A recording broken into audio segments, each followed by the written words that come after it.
Hello everyone and good morning. आज का हमारा टॉपिक है insulation, heat budget and mechanism of solar radiations. Last time जो video बनी थी वो एटमॉस्फेयर एंड क्लाइमेटोलॉजी पे थी। उसमें हमने ये डिस्कस किया था कि कितनी तरीके की लेयर्स होती हैं एटमॉस्फेयर में, हर लेयर में क्या डिस्टेंस है, कितना उसका क्या काम है, क्या इंपॉर्टेंस है। हमने ये भी डिस्कस किया था कि कितना ज़्यादा नेसेसरी है कि हम लोग अपने नेचर का ध्यान रखें। ओजोन लेयर में जो होल था उसके बारे में डिस्कस किया था। अगर आपको उस वीडियो के बारे में जानना है तो नीचे डिस्क्रिप्शन में लिंक दिया हुआ है, आप उस वीडियो को ज़रूर देखें और फिर ये आगे वाले सेकंड पार्ट को भी देखें। तो आज की जो वीडियो है इंसुलेशन से स्टार्ट करते हैं। इंसुलेशन क्या होता है? What is insulation? Insulation is the amount of heat और solar radiations received on the atmosphere of the earth. यानी जितना भी अमाउंट ऑफ सोलर रेडिएशंस की जो हीट है वो जो अब्जॉर्ब होती है एटमॉस्फेयर में, उसी को इंसुलेशन कहते हैं। Insulation is very necessary for all the important cycles that take place in earth, like water cycle, like nutrient cycle.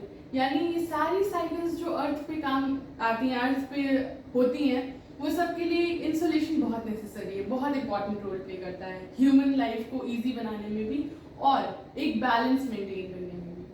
अब हीट बजट क्या है? अगर हम हीट बजट की बात करें या फिर अभी हम लोग मैकेनिज्म ऑफ सोलर रेडिएशन की बात करते हैं, तो सोलर रेडिएशन में क्या होता है बेसिकली, जैसे मान लीजिए सन है, सन के कोर में सबसे ज्यादा एनर्जी और हीट होगी। जो वो हीट होती है उसकी वजह से एक रिएक्शन टेक प्लेस करता है, यानी वो है फिजन रिएक्शन। फिजन रिएक्शन में क्या होता है? हाइड्रोजन एटम्स हीलियम एटम्स में कन्वर्ट होते हैं। क्या होते हैं? हाइड्रोजन के जो एटम्स होते हैं वो हीलियम एटम्स में कन्वर्ट होते हैं, रेडिएशन क्रिएट होता है, वो रेडिएशन अर्थ पे आता है, अर्थ उसे अब्सॉर्ब करता है, कुछ को स्कैटर करता है, कुछ को रिफ्लेक्ट करता है, कुछ को रिफ्रैक्ट करता है, और ऐसे ऐसे पूरा प्रोसेस चलता जाता है। तो इसमें ये जो रिएक्शन हुआ पूरा, हाइड्रोजन हीलियम में कन्वर्ट हुआ, फिजन, न्यूक्लियर फिजन हुआ, रेडिएशंस बाहर निकले, इसमें हीट के तीनों कंपोनेंट्स काम आते हैं, कंडक्शन, कन्वेक्शन एंड रेडिएशन। यानी ये तीनों जो प्रोपगेशंस हैं हीट के, ये तीनों वर्क में आ गए, है ना? ये तीन जितने भी फिनोमिनन्स होते हैं। तो ये सन का जो भी सिस्टम था ये हमें पता चल गया।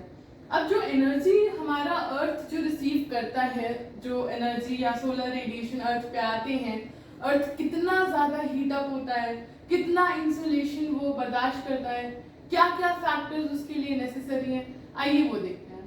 तो जो अर्थ है, अर्थ में बहुत सारे फैक्टर्स हैं जो ये हमें डिसाइड करवाते हैं कि अर्थ कितना हीट अप होगा, कितना वार्म अप होगा, कितने लेवल पे उस पे इंसुलेशन रिसीव होगा, कितना लेवल पे इंसुलेशन वहां पे टेक प्लेस करेगा।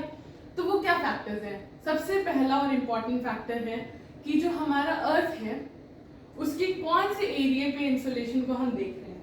अगर मान लीजिए ये अर्थ है, ठीक है, ये मैंने अर्थ बनाया है, अर्थ पे इक्वेटर वाला जो पोर्शन है, इस पोर्शन पे जो सन की रेडिएशंस हैं वो डायरेक्ट पड़ती हैं, यानी ज्यादा टाइम नहीं लगता सन की रेडिएशंस को यहां पहुंचने में। तो यहां जो इंसुलेशन होगा वो हाई अमाउंट में होगा। लेकिन अगर हम पोल्स की बात करें, यानी नॉर्थ पोल या फिर साउथ पोल, तो यहां आप देख सकते हैं इन पे अर्थ को रीच करने में, सन की रेडिएशंस को रीच करने में टाइम लगता है, राइट? ये वाला area it takes time for the radiations of sun to reach over here. So when it would take time, insolation would take place, but in a slow process. At that time the intensity of the insolation would get slower, insolation की intensity कम होगी। तो यहाँ पे देखिए, आपको पता है ठंडक सबसे ज्यादा होती है, इसी वजह से पोल पे आइस है, हर तरफ है पोल्स पे। क्यों है? क्योंकि इंसुलेशन इतना ज्यादा यहाँ पे वर्क नहीं कर पाता है। अब दूसरी चीज जो है इंसुलेशन की, इस पे डिपेंड करता है कि हमारी जो डे और नाइट है, जैसे मान लीजिए ड्यूरेशन होती है, कितने घंटे दिन रहेगा, कितने घंटे रात रहेगी, उस पर भी बहुत ज्यादा डिपेंड करता है। जैसे मान लीजिए 24 आवर्स है और 24 आवर्स में जो 17 आवर्स है हमारे, उसमें दिन ही दिन हो रहा है और बाकी जो टाइम है उसमें रात हो रही है। तो यहाँ रेशियो चेंज हुआ, यहाँ पे जो सुबह का रेशियो है वो ज्यादा है और जो रात का रेशियो है वो कम है। तो इसका मतलब सुबह के रेशियो की ज्यादा होने की वजह से यहाँ इंसोलेशन भी ज्यादा होगा, और अगर रात का रेशियो ज्यादा है और सुबह का रेशियो कम है, यानी हमें डे लाइट जो है यानी सनलाइट जो है हमारे पास कम है, कम आती है, मतलब कम घंटों के लिए सनलाइट हम लोग रिसीव कर पाते हैं। सनलाइट की हेल्प से इंसोलेशन होता है, तो कम टाइम तक इंसोलेशन होगा, हीटिंग कम होगी, राइट। ज्यादा देर रात रहेगी तो हीटिंग कम होगी, क्योंकि डे लाइट इतनी अवेलेबल है नहीं। अब दूसरा जो पॉइंट होता है वो ये है डिस्टेंस फ्रॉम द सन। ये भी एक मेजर रोल प्ले करता है। ज्यादा डिस्टेंस, ज्यादा टाइम लगेगा रेस को रीच करने में, कम इंसोलेशन। कम डिस्टेंस, ज्यादा टाइम रेस को रीच करने में लग रहा है, ज्यादा इंसोलेशन। तो this is all about insolation that takes place on earth due to the radiations of sun, that the amount of radiation that earth captures. Okay, now another thing is heat budget. अब ये heat budget क्या है? What we understand by heat budget is that when earth receives energy, when earth receives solar radiations, there is some amount that is refracted, right? Some is reflected, some that is absorbed, and then again it is refracted back through terrestrial refraction or terrestrial wavelengths. Now what we mean by this is we know that earth is covered by atmosphere, by clouds. Clouds है हर तरफ अर्थ के, ये हमें अच्छे से पता है। जो ये क्लाउड्स होते हैं ये बहुत बड़ा रोल प्ले करते हैं। क्या रोल प्ले करते हैं? ये जो हीट आती है, जो एनर्जी आती है, ये क्लाउड्स हैं जो उसको रिफ्लेक्ट या रिफ्रैक्ट कराते हैं। ये क्लाउड्स बहुत इंपॉर्टेंट है अर्थ के लिए। ये एटमॉस्फेयर का ही एरिया है ना, जहाँ क्लाउड्स हैं, stratosphere, you all remember that, discuss किया है लास्ट वीडियो में। तो ये जो स्ट्रेटोस्फेयर है, ओजोन लेयर है जहाँ, ओजोनोस्फेयर, ठीक है। तो ये जो एरिया है यहीं पे ये सारा जो भी हो रहा है ट्रांजैक्शन सोलर रेडिएशंस का, ये सब यहीं पे आता है, ये सब यहीं होता है।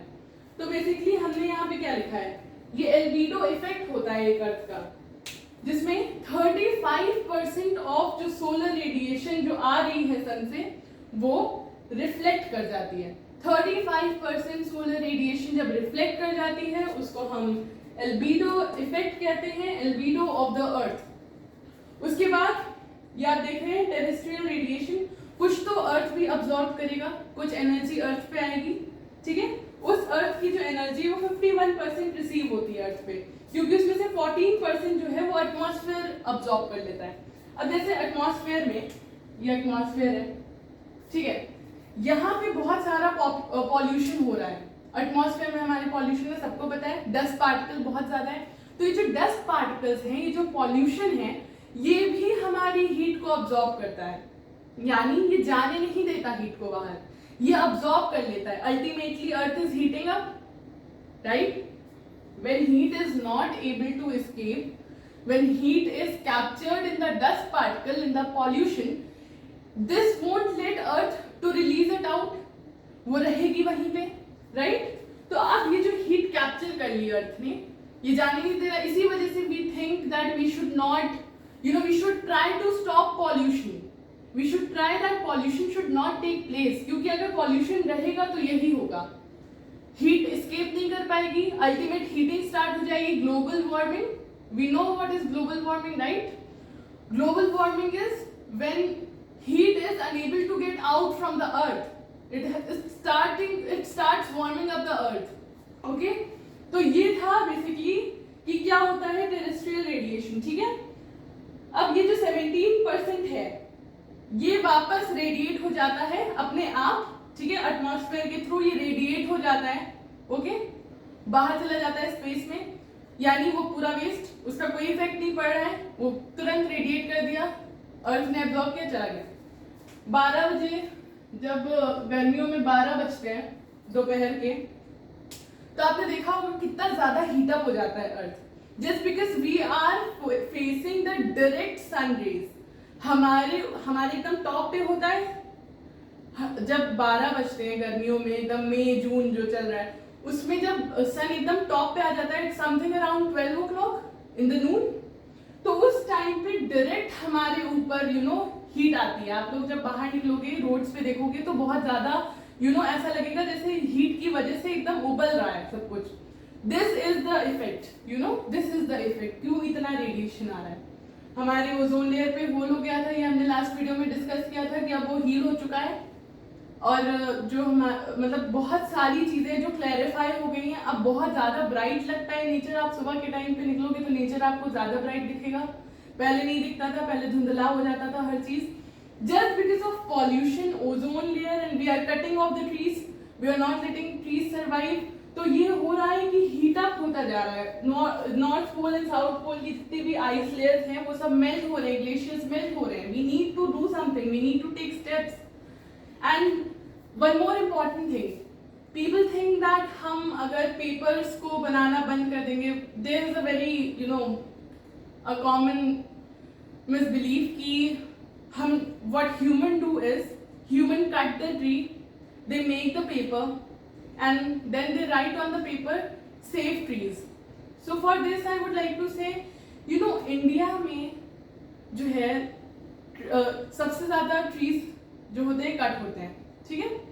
There is a very famous question that people ask कि बताइए मैम कि जो अमेरिका है वहां पे तो इतना ज्यादा सब टेक्निकली हाईटेक है, टेक्निकली उनके पास सब कुछ अवेलेबल है, तो why are they not using technology to right?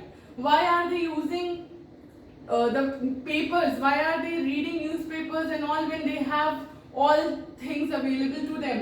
Why are they not saving trees? तो लेट मी टेल यू कि ये जो पेपर्स आप यूज करते हो ये सब रिसाइकिल हो जाते हैं। आप कोई भी ट्रीज को वेस्ट नहीं करते हो बहुत लेवल पे कि अगर हमारे पास बहुत सारे पेपर्स हैं यानी हमने बहुत सारा ट्रीज को वेस्ट किया, हमने कटवा दिए सबके। नहीं, all these paper are recycled, they are made up from the already cutted trees. okay, the trees that are destroyed just to make houses, just to make apartments, just to make things that will lead to pleasure of humans, these trees are being used and then these papers are being recycled। so please don't throw away the papers, don't burn them, just give it to the recycling factories and all। they would recycle it and they won't let the nature to destroy, they won't destroy the nature, they would help it। so let's come back to the topic। so these were the things that are taking place on earth, these are known as terrestrial radiation। अब now what is the concept of equilibrium? Equilibrium is that when the amount of heat that is captured by the earth, okay, that is received by the earth, that total amount of heat is transferred back, that has gone back, this is known as equilibrium। जितनी हमने heat ली, जितनी अर्थ को heat मिली, अर्थ ने सारी बाहर फेंकी, कुछ absorb किया, कुछ को यूज किया, पर निकाल दिया finally, right. Let it be terrestrial radiation. Terrestrial radiation क्या, हमने यूज किया, बाहर कर दिया उसको, हीट को रेडिएट कर दिया, कुछ रिफ्लेक्ट हो गई, कुछ रिफ्रैक्ट हो गई एटमॉस्फेयर में। हम लोग जो अब अपने मन से पॉल्यूशन फैला फैला के उसको रखें तो हमारी गलती है, ठीक है। तो यही तो चीज है जो उसको इम्बैलेंस में क्रिएट कर देती है। हमारे अर्थ में अगर हीट इक्विलिब्रियम में नहीं रहेगी तो जो अर्थ है वो वार्म अप होना स्टार्ट कर देगा, हमारे लिए ही अल्टीमेटली प्रॉब्लम्स क्रिएट करेगा, राइट। तो this is the whole phenomenon of mechanism of solar radiation, ठीक है। अर्थ यहाँ पे सबसे ज्यादा क्योंकि हीट जल्दी हो जाता है हीट अप, ये area equator is the warmest, it is the hottest area, right? This part, equator one। so this was all about today's video।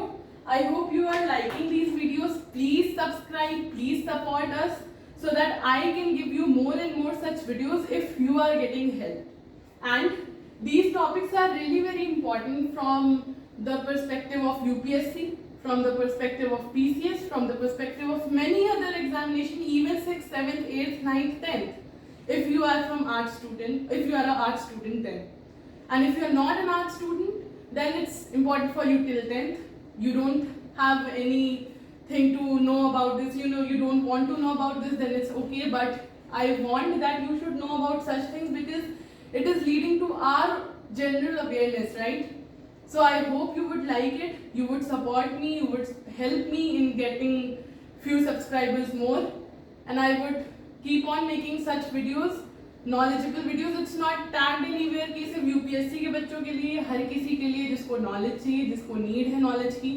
And last में, as I say, coronavirus is not over yet. So please wear mask. Vaccines are now available. Please go and get vaccinated. I hope everything is fine and you should stay safe. Thank you very much. Bye.